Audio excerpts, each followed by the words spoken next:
Fala, meu amigo, tudo bem? Meu nome é Rodrigo, ministro português, vim conversar com você sobre figuras de linguagem, né? Nós já vimos um bloco de figuras de linguagem e sempre chamando a sua atenção para o seguinte: nós precisamos ligar o nome da figura à situação que ela representa, sempre, tá certo? Então fica de olho nisso, para a gente não errar uma questão sabendo o conteúdo, tá certo? É muito ruim quando isso acontece, né? As questões de figura de linguagem têm essa característica.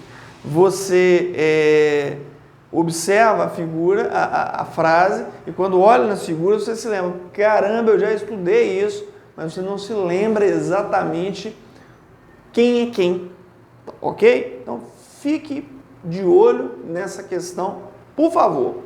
Olha só. Aí, o que acontece?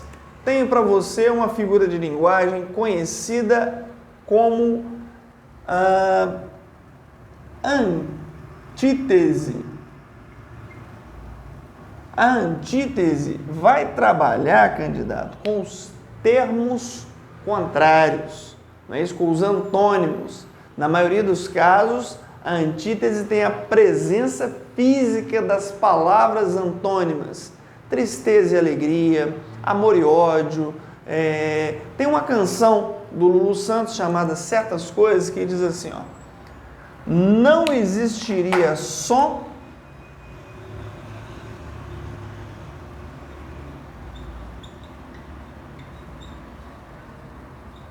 se não houvesse o silêncio. E aí você, candidato esperto, vai dar uma olhada, não é isso? E vai marcar o quê? Sinestesia, porque identificou som e silêncio. Tá certo? Tranquilo? A presença das figuras de linguagem dos termos contrários dentro da expressão vai trazer a figura de linguagem conhecida como antítese. Muito cuidado, candidato, para você não confundir antítese com paradoxo, ok? Deixa eu mostrar para você. Olha só. O paradoxo e no paradoxo, que também pode aparecer em sua prova com o nome de oxímoro. É possível. O que é que eu tenho, candidato? Eu tenho a presença física das palavras contrárias? Não, nem sempre. Mas eu tenho um enunciado contraditório, que você vai ler o enunciado e vai chegar à seguinte conclusão: não, isso não faz sentido. Tá certo? E se isso não faz sentido, nós já temos a presença do paradoxo. Tranquilo? Bacana? Paradoxo não faz o menor sentido do ponto de vista denotativo da coisa. Por exemplo, tem o período assim, ó.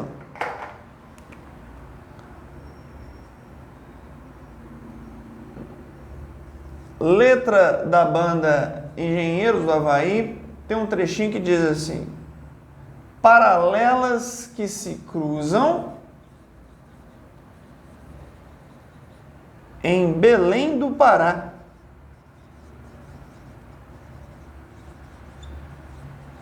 Meu amigo, as paralelas não se cruzam, nem em Belém do Pará, tá certo? Paralelas que se cruzam não faz sentido. Tem uma canção que a Maria Rita gravou que diz assim: você me tirou todo o ar para que eu pudesse respirar. É claro que literariamente tem muito sentido, mas ao pé da letra, você me tirou o ar para eu respirar, não tem lógica, não é verdade? O clássico dos paradoxos, que é do Luiz de Camões, diz assim: amor é ferida que dói e não se sente. Como que uma ferida dói e você não sente? Isso é paradoxo. Ok? Tranquilo? Então vamos avançar e eu quero mostrar para você a prosopopeia. Prosopopeia, candidato, que também é conhecida como personificação certo? É a atribuição de características de seres vivos a seres inanimados, tá certo? Você dá uma animação, uma característica de ser humano, às vezes para um animal também vai ser qualificado como prosopopeia, tá certo? Por exemplo, tem uma canção que a banda Legião Urbana gravou que diz assim: as ondas vinham beijar a praia.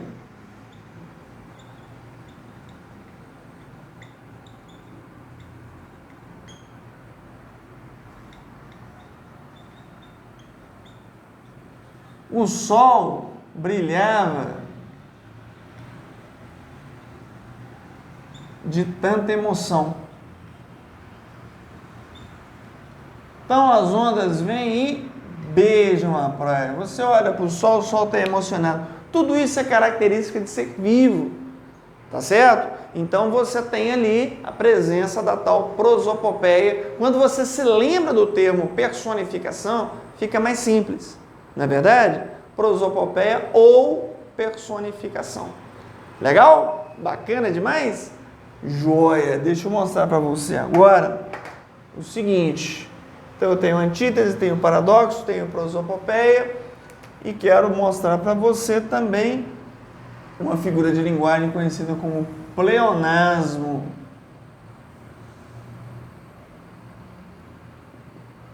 Pleonasmo. O que vai acontecer no pleonasmo? É a repetição de ideias em um enunciado. Agora entenda que o pleonasmo na interpretação de texto é diferente do pleonasmo na redação. Inclusive na redação ele não é nem chamado pleonasmo. Ele é chamado de quê? De redundância, de tautologia, porque é um erro. Não é? Então quando eu falo com você sobre pleonasmo, repetição, eu não penso em subir para cima, descer para baixo, entrar para dentro, sair para fora, voltar para trás, ter hemorragia de sangue. Não estou pensando nisso. Estou pensando em coisas que foram feitas intencionalmente do ponto de vista literário, do ponto de vista, como é que eu vou dizer? Do ponto de vista artístico, essa é a palavra do texto, ok? Então o pleonasmo é um recurso, né? Tem uma letra do Caetano Veloso que diz para nós assim: quando eu te encarei frente a frente,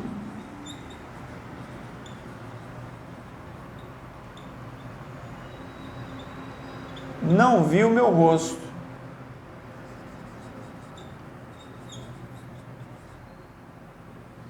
Quando eu te encarei frente a frente, não vi o meu rosto. Encarar tem que ser de frente, não é verdade? Encarei frente a frente, não dá, é pleonasmo, ok? Tranquilo? Bacana? Joia! Vamos numerar nossas figuras? Essa aqui foi, contando com as anteriores, foi nossa 11ª, e aqui 12ª, aqui 13ª, aqui 14ª. E aí eu quero mostrar para você uma 15ª figura chamada assonância. A assonância, candidato, é a repetição de fonemas vocálicos. A palavra-chave é vogal. Então, quando você tem a repetição de fonemas vocálicos, é um recurso de som, também figura de linguagem, conhecido como assonância. Tem uma letra do Chico Buarque de Holanda chamada Ana de Amsterdã, que diz assim: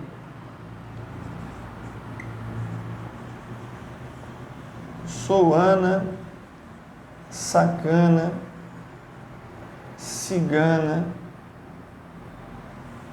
fulana, sou Ana de Amsterdã. E aí você percebe o quê? A repetição dos fonemas vocálicos. Tem 13 vezes, candidato, a letra A. essa repetição de fonemas vocálicos recebe o nome simpático de quê? De assonância. Legal? Bacana? Tranquilo? Muito bom. Tenho para você um 16º caso, que é a aliteração, que é a repetição de fonemas consonantais, conhecido também como trava-língua. Os trava-línguas trabalham com aliterações, né? Não que a aliteração seja um sinônimo de trava-língua, mas normalmente, vou colocar aqui consoante, para você se lembrar bem.